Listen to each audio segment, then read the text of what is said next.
सारी हिम्मत वाली लड़कियां सभी को मेरा नमस्कार। पिछले कई दिनों से मेरे चैनल पे इंस्टा पे फेसबुक पे बहुत सारी लड़कियां महिलाएं मुझसे पूछ रही कि सिविल सर्विसेज की तैयारी कैसे करें। तो मैं आपसे सिर्फ अपने अनुभव साझा कर सकती हूँ। मैं कोई एक्सपर्ट नहीं हूँ, पहले ही बता दूँ। बहुत सारे लोग एक्सपर्ट हैं, आप उनसे भी राय ले सकते हैं। पर सिविल सर्विसेज की तैयारी के बारे में मैं आपके साथ में अपने अनुभव शेयर करूँगी। जब मैंने सिविल सर्विसेज की तैयारी करी तो मुझे सिविल सर्विसेज की बहुत ज़्यादा कोई नॉलेज था नहीं। पर मैं आपको इसको एक सीक्वेंस में बताऊंगी कि सिविल सर्विसेज की तैयारी के मैंने जो स्तर रखे वो 3 स्तर रखे हैं।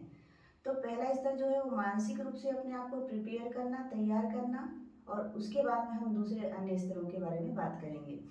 तो सिविल सर्विसेज एक ऐसा एग्जाम है जिसके लिए आपको पूर्णतः फोकस्ड होना पड़ता है, टारगेटेड रहना पड़ता है। ऐसा नहीं है कि आप एक एग्जाम के साथ में आप सोचो चलो सिविल सर्विसेज की कर लेते हैं, फिर ये भी देख लेंगे वो भी देख लेंगे। तो इस तरह की तैयारी के साथ में सिविल सर्विसेज के एग्जाम नहीं निकाले जा सकते हैं। आपको पूरी तरह से फोकस होना पड़ेगा और एक ही टारगेट बना के एक समय चलना पड़ेगा। वो होगा सिर्फ आपका सिविल सर्विसेज का एग्जाम। अब रही मानसिक प्रिपरेशन की बात, तो आपको खुद के ऊपर भरोसा करना पड़ेगा कि हाँ आप निकाल सकते हैं, कि इसमें बहुत ज़्यादा इंटेलिजेंट होने की ज़रूरत है, या जिनका ग्रेजुएशन लेवल पे या एकेडमिक लेवल पे बहुत ज़्यादा जिनके परसेंटेज रहे वही सिविल सर्विसेज निकाल सकते हैं, या जिनका बैकग्राउंड बहुत अच्छा है, जिनकी फैमिली में बहुत ज़्यादा सपोर्ट है वही सिविल सर्विसेज निकाल सकते हैं। ऐसा बिल्कुल भी नहीं है। केवल और केवल आपकी इच्छा शक्ति, आपका खुद के ऊपर कॉन्फिडेंस ही आपको सिविल सर्विसेज में सक्सेस दिला सकता है। तो सबसे पहले तो आप ये सोच लें कि अपने आप से सवाल पूछ लें, क्या सही में आप सिविल सर्विसेज की तैयारी करना चाहते हैं। जब आपको अंदर से जवाब मिले कि हाँ सच में मैं सिविल सर्विसेज की तैयारी करना चाहती हूँ या चाहता हूँ, तभी आप इस दिशा में आगे बढ़ें। मतलब ये टाइम पास टाइप का सिविल सर्विसेज की पढ़ाई आप नहीं कर सकते हैं। तो पहले आप अंदर से देख लें कि आपकी कितनी इच्छा शक्ति है इस एग्जाम को देने के लिए, कितना खुद के ऊपर कॉन्फिडेंस है। अगर ये सब चीज़ें आपके अंदर है तो फिर आप आगे की ओर सिविल सर्विसेज की तैयारी के लिए बढ़ें। अब पहली बारी आती है प्रीलिम्स की। तो प्रीलिम्स की तैयारी कैसे करें। मैं फिर से बताऊंगी कि मैं बहुत ज़्यादा इस सिविल सर्विसेज को लेकर के एक्सपर्ट नहीं हूँ, लेकिन हाँ मैंने 2 बार सिविल सर्विसेज क्वालिफाई की है। तो उसी अनुभव के आधार पर मैं अपनी बातें आपके साथ में शेयर कर रही हूँ। प्रीलिम्स की तैयारी के लिए सबसे पहले तो आप सिलेबस को देख लें। सिलेबस को देखना बहुत ज़रूरी है, और साथ ही साथ एग्ज़ाम के पैटर्न को आप पूरी तरह से समझ लें कि सिलेबस क्या है और सिविल सर्विसेज का एग्ज़ाम का पैटर्न क्या है। जब आप ये पूरी तरह समझ जाएं कि एग्ज़ाम का पैटर्न क्या है और सिलेबस में क्या क्या चीज़ें पूछी जाने वाली है, किस किस तरह के विषय इसमें हैं, इसके बाद में आप क्या करें कि प्रत्येक विषय के, क्योंकि जब आप प्रीलिम्स के एग्जाम देंगे तो उसमें सारे विषय समाहित होंगे। एक पेपर आपका जनरल नॉलेज का भी होगा जिसमें मैथ्स भी होगा, साइंस भी होगा, बायो भी होगा, हिस्ट्री भी होगी, modern history, old history, computer science भी होगा। मतलब बहुत सारे विषय उसमें समाहित होंगे आपके प्रीलिम्स के पेपर में, जो कि आपको सिलेबस में अच्छी तरह से देख लेना है। मैंने क्या किया था कि जब मैंने सिलेबस देखा था तो हर विषय की एक अलग नोटबुक मैंने बना ली थी। मैथ्स की अलग बना ली थी, बायो की अलग बना ली थी, फिजिक्स की अलग, केमिस्ट्री की अलग। यहाँ पे जो जनरल नॉलेज का स्तर होता है प्रीलिम्स में, वो सिविल सर्विसेज जो स्टेट सिविल सर्विसेज है वो कहती है 10th लेवल तक का आपको जीएस, साइंस, बायो, मैथ्स आनी चाहिए। लेकिन मेरा ऐसा मानना है कि 12th लेवल तक का आपका नॉलेज होना चाहिए। तो हर विषय की आप एक अलग अलग नोटबुक बना लीजिए। जैसे कि आप बायो की एक नोटबुक बना लीजिए, फिजिक्स की एक नोटबुक बना लीजिए, केमिस्ट्री की बना लीजिए। ऐसे जो भी सिलेबस में जितने सारे विषय हैं उनकी अलग अलग आप नोटबुक तैयार कर लीजिए। अब क्या करते हैं कई लोग, बहुत सारी किताबें खरीद लेते हैं, एक एक विषय की 4-4 6-6 किताबें खरीद लेंगे और पढ़ एक भी नहीं पाते हैं। तो मेरा ये आपको सलाह रहेगा कि सिलेक्टेड 1 या 2 बुक खरीदें, लेकिन उसको पूरी तरह से पढ़ें और उस विषय के नोट्स स्वयं बनाएं। जैसा कि मेरा मानना है कि पढ़ने से ज़्यादा हमें लिखी हुई चीज़ें याद रहती हैं। तो जब आप साथ में पढ़ते जाते हैं और जो इंपॉर्टेंट चीज़ें रहती हैं उसको नोट करते जाते हैं, तो कहीं ना कहीं वो आपके दिमाग में स्थायी रूप ले लेता है, या अधिक समय तक वो मेमोरेबल होता है आपके दिमाग में। तो नोट्स अवश्य अवश्य बनाएं। नोट्स बनाने के 2 फायदे आपको होंगे। एक तो आपकी मेमोरी में ज़्यादा देर तक वो रहेगा, अच्छे से याद होगा। दूसरा, जब आप रिवाइज करेंगे नोट्स को, जब एग्जाम का समय नज़दीक होगा, आप पूरी किताब नहीं पढ़ पाएंगे, तो उस नोट्स को पढ़ने में आपका कम समय लगेगा और सारी चीज़ें आप एक लाइन में पढ़ेंगे तो आपका उसको पूरा पैरा उस किताब का आपको याद हो जाएगा। तो इस तरह से शॉर्ट नोटबुक बनाएं, बुक से पढ़ करके लिमिटेड बुक खरीदें, 2 खरीदें या 3 खरीदें, लेकिन उसको उतनी ही बुक खरीदें जितना कि आप पूरी तरह से खत्म कर सके। सिलेबस का एक भी टॉपिक नहीं बचना चाहिए, सिलेबस में सारा आपको टॉपिक मिलेगा। मैंने जो तैयारी करी थी प्रीलिम्स की, तो सिलेबस का एक भी टॉपिक मैंने पढ़ने से नहीं छोड़ा था। हाँ, ऐसा हो सकता है कि कुछ विषय में हम कमज़ोर होते हैं, जैसे कि मैं मैथ्स में बहुत कमज़ोर थी, तो मैंने उसमें भी ध्यान दिया था, लेकिन क्योंकि मैं मैथ्स में कमज़ोर थी तो मैंने उन विषयों पर ज़्यादा फोकस किया था जिनको मैं और स्ट्रॉन्ग कर सकती थी।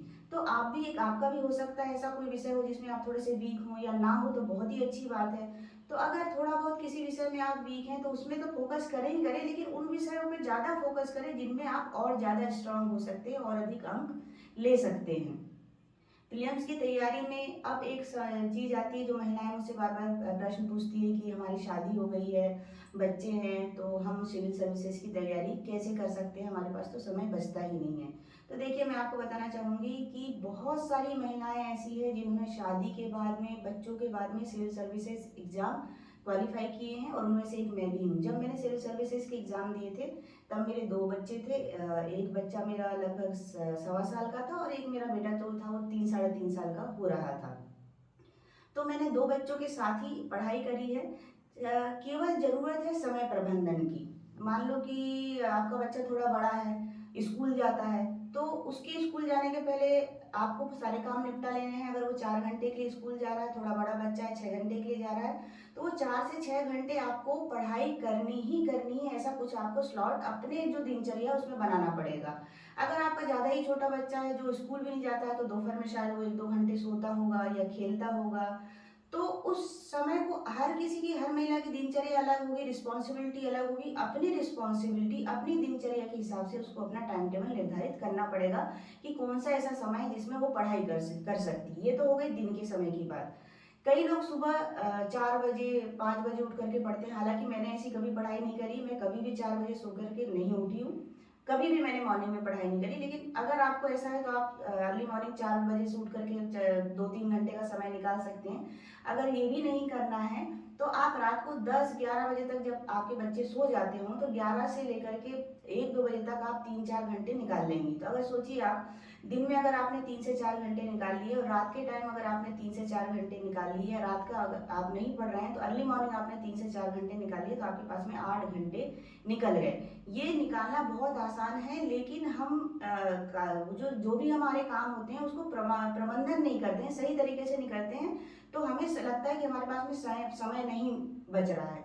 और सबसे बड़ी बात है, अगर आप कुछ करना चाहते हैं, कुछ पाना चाहते हैं, इतने बड़े एग्जाम को क्रैक करना चाहते हैं, थोड़ी एक्स्ट्रा एफर्ट तो आपको मानने पड़ेंगे।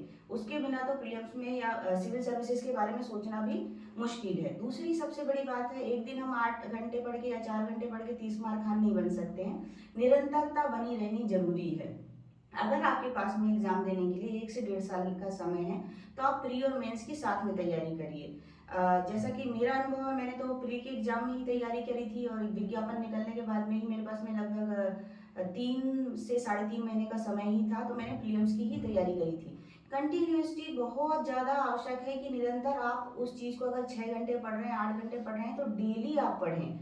दूसरी महत्वपूर्ण चीज़ आपको बताऊंगी कि मैं अपनी सिविल सर्विसेज की तैयारी की जर्नी के दौरान में किसी शादी में, किसी ब्याह में, किसी भी फंक्शन में कहीं भी नहीं गई, ताकि मेरी निरंतरता पढ़ने की खराब ना हो। मैं एक भी फंक्शन में नहीं गई, मैंने एक दिन टीवी नहीं देखा। भगवान का शुक्र है कि उस समय इतना मोबाइल और इंटरनेट नहीं था, तो वो जो आप आधा से ज़्यादा टाइम मोबाइल और इंटरनेट में गंवा रहे हैं, तो उससे भी आप दूरी बना सकते हैं। हाँ, आप अपने आप को रिफ्रेश करने के लिए मोबाइल अगर चलाते हैं तो उसमें भी वही चीज़ें देखें जो आपको नॉलेज को अपग्रेड करे, आपकी नॉलेज को बढ़ाए, ना कि अननेसेसरी कोई एंटरटेनमेंट की चीज़ें देखें। थोड़ा माइंड फ्रेश करने के लिए आप घूम भी सकते हैं, बीच में ब्रेक भी ले सकते हैं, आपके परिवार वालों के साथ में बैठना उठना, ऑब्वियसली हम सब कुछ करते हैं, पर इतना आपको समय का प्रबंधन करना पड़ेगा, एक एक मिनट के आपके समय का हिसाब रखना पड़ेगा कि आपका समय कभी भी व्यर्थ नहीं जाना चाहिए।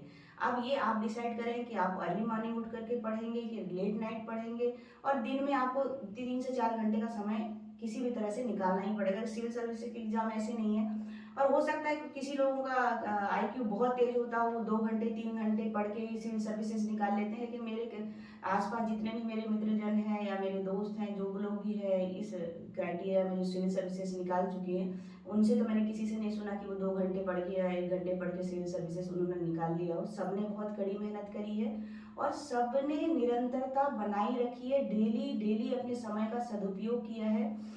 तो आपको सबसे महत्वपूर्ण चीज जो है वो समय का प्रबंधन करना है। 4 से 6 घंटे, मैक्सिमम 8 घंटे अगर आप निकाल लेते हैं तो आप सिविल सर्विसेज क्रैक कर सकते हैं। लेकिन ये लगातार बनना चाहिए, ऐसा नहीं कि हफ्ते में 2 दिन 8 घंटे पढ़ लिए और 6 दिन पता ही नहीं है। तो इस तरह से सिविल सर्विसेज की तैयारी नहीं की जा सकती।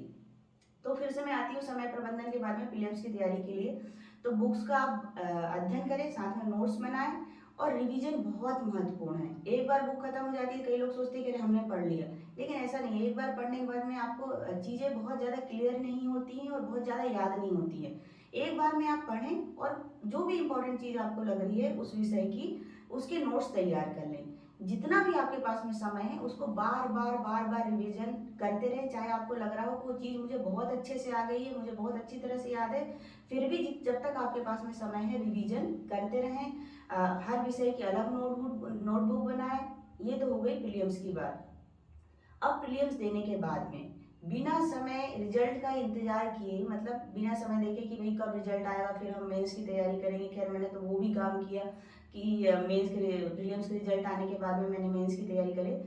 क्योंकि अब आपका टारगेट है कि आपको सिविल सर्विसेज ही क्रैक करना है, तो रिजल्ट का इंतजार ना करें और ये मन में इस तरह का विश्वास बना के रखें कि मैं, आप एग्जाम दे के आएंगे तो कहीं ना कहीं आपको विश्वास होगा, पेपर देखने के बाद में आपको पता चल ही जाएगा कि आपका हो रहा है या नहीं हो रहा। पर इस बात पे मैं कहूँगी कि बिल्कुल ध्यान ना दें, क्योंकि जब आप सिविल सर्विस की एग्जाम की तैयारी करें तो सबसे पहले अपने मन में बिठा लें कि मैं ये करके रहूंगी, चाहे 1 बार में हो या 2 बार में हो या 3 बार में हो। मेरी एक सहेली है जो जबलपुर में एक बहुत वरिष्ठ पद में पदस्थ है और एक कटनी में पदस्थ है। आप यकीन मानिए उसने 8 बार मेंस दिए हैं और 5 बार इंटरव्यू दिए हैं। उसके धैर्य को आप देखिए।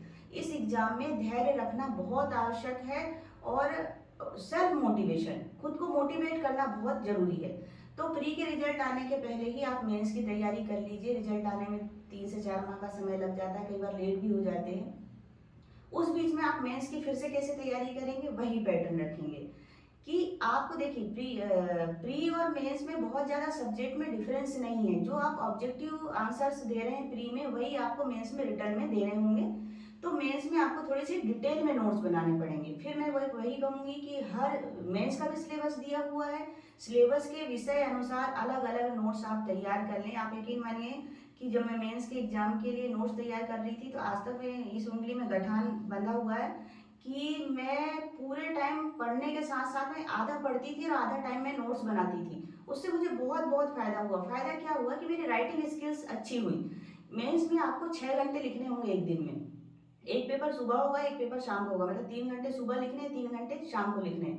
अगर एक दिन आपकी 6 घंटे लिखने की प्रैक्टिस नहीं होगी तो आप कैसे एग्जाम दे पाएंगे मेंस की। तो नोट्स बनाने से आपको चीज़ें याद रहेंगी, आपकी राइटिंग स्किल्स डेवलप होगी और एक मौलिकता लाएंगे। मेंस लिखने में एक मौलिकता लाएं। ऐसा नहीं कि किताब में जो लिखा है उसको आपने रट लिया, वही जाके लिख के आ गया। तो देखिए जो मेंस में जा रहा है उसके पास वो प्रीलिम्स क्वालिफाई करके जा रहा है, तो कहीं ना कहीं उसको नॉलेज अच्छा खासा है। अब आप अपने आंसर को कैसे अच्छा दिखा पाएंगे, कैसे अलग दिखा पाएंगे, मौलिक दिखा पाएंगे। तो आपका जो पेपर आंसर जो है ना, आपका जो भी पेपर जांचे उसके आंसर जो देखे तो उसमें कुछ डिफरेंट दिखे, मौलिक दिखे, नॉलेज वही हो लेकिन आपका पेपर थोड़ा सा अलग लगे, आपका आंसर थोड़ा सा अलग लगे, आपके अपने विचार उसमें समाहित हो। ऐसा प्रयास आप करें। जब नोट्स आप बनाएं तो ऐसा प्रयास करें कि पढ़ने के बाद में उसमें अपने विचार समाहित करते हुए आंसर लिखने का प्रयास करें। इसके लिए आप क्वेश्चंस वगैरह देखने के लिए मैं प्रीलिम्स की तैयारी के समय भी ये बताना भूल गई थी कि 15 साल के पुराने क्वेश्चन पेपर प्रीलिम्स के भी ले लें और मेंस के भी ले लें। सिविल सर्विसेज में मोस्टली जो है क्वेश्चन रिपीट नहीं होते, पर आपको एक सिविल सर्विसेज का वे पता चल जाता है कि किस तरह के क्वेश्चंस आ रहे हैं और क्या तरीका, क्या पैटर्न क्वेश्चंस का है। तो उस तरीके से आपको तैयारी करने में काफ़ी मदद मिल सकती है। तो तो ऐसी मेंस के टाइम में आप जो है पुराने पेपर के क्वेश्चन देखते हुए आंसर लिखने का प्रैक्टिस करिए। आंसर लिखने की प्रैक्टिस में आप रटा रटाया आंसर बिल्कुल भी ना लिखें, बिल्कुल भी ना लिखें। मैंने रटा रटाया आंसर बिल्कुल नहीं लिखा था, मैंने चीज़ों को समझा था, अपने हिसाब से नोट्स बनाए थे, जो जरूरी चीज़ें थी वो ऐड की थी, लेकिन मैंने अपने आंसर को मौलिक बनाने का प्रयास किया था। तो यही प्रयास आप करें। इससे क्या होता है, आंसर शीट सबसे अलग दिखाई देती है और वहीं पे आपको अच्छी मार्किंग मिलती है, ऐसा मेरा अनुभव है। इसके अलावा अगर आप किसी कोचिंग में जाकर के मार्गदर्शन लेना चाहें, जनरली जिनके बच्चे हैं, शादीशुदा महिलाएं, वो कोचिंग नहीं जा पाती हैं, तो ऑनलाइन भी बहुत सारी अच्छी अच्छी कोचिंग्स हैं, वो आप ज्वाइन कर सकती है। जैसे अन अकेडमी बहुत अच्छी क्लासेस सिविल सर्विसेज के लिए देती है, तो वहाँ आप ज्वाइन कर सकती है। अगर समय की आपको प्रॉब्लम है तो उसमें क्लासेस जो होती है ऑनलाइन, अगर आप अटेंड नहीं कर पाए तो रिकॉर्डेड क्लास भी होती हैं, जिनको आप जब आपके पास में समय पढ़ने का है आप रिकॉर्डेड क्लासेस देख सकती है। तो ये भी आज की डेट में बेहतर ऑप्शन आ गया। पहले तो ये ऑनलाइन कोचिंग संस्थाएं नहीं चला करती थी, आपको खुद ही पढ़ना पड़ता था या किसी कोचिंग सेंटर में जाना पड़ता था। पर मैं थोड़ा सा कोचिंग सेंटर जाने के थोड़ा सा अगेंस्ट में रहती हूँ, इसलिए कि जाने आने में 1-2 घंटे का समय खराब हो जाता है। अगर वही 1-2 घंटे का समय आप जो अपनी पढ़ाई में देंगे तो ज़्यादा इम्प्रूवमेंट आएगा। तो बात वहाँ पे फिर से मैं लौट रही हूँ विषय पे कि राइटिंग वर्क आपकी बिल्कुल मौलिक होनी चाहिए, राइटिंग की बेहतरीन आपकी प्रैक्टिस होनी चाहिए। दूसरी और महत्वपूर्ण बात, शब्द सीमा का ध्यान रखना। मेंस में क्या होता है कि 200 वर्ड के आंसर, 200 वर्ड में आपको आंसर लिखना है, 400 वर्ड में लिख रहा है, 20 वर्ड में लिखना है, 10 वर्ड में लिखना है। तो शब्द सीमा का हमेशा ध्यान रखें। आप एक लाइन लिखें और एक लाइन में आप गिन लें कि आपके कितने शब्द आते हैं। मान लो कि 10 शब्द आते हैं, तो अगर आपको 100 शब्दों के में आंसर लिखना है तो आपको 10 लाइन लिखना है। 11 हो सकती है, 12 हो सकती है, लेकिन इससे ज़्यादा नहीं। फिर भी आप कोशिश करें 10 ही लाइन लिखें। शब्द सीमा देने का मतलब ये है कि आप अपने आंसर को उस शब्द सीमा में पूर्ण कर सके।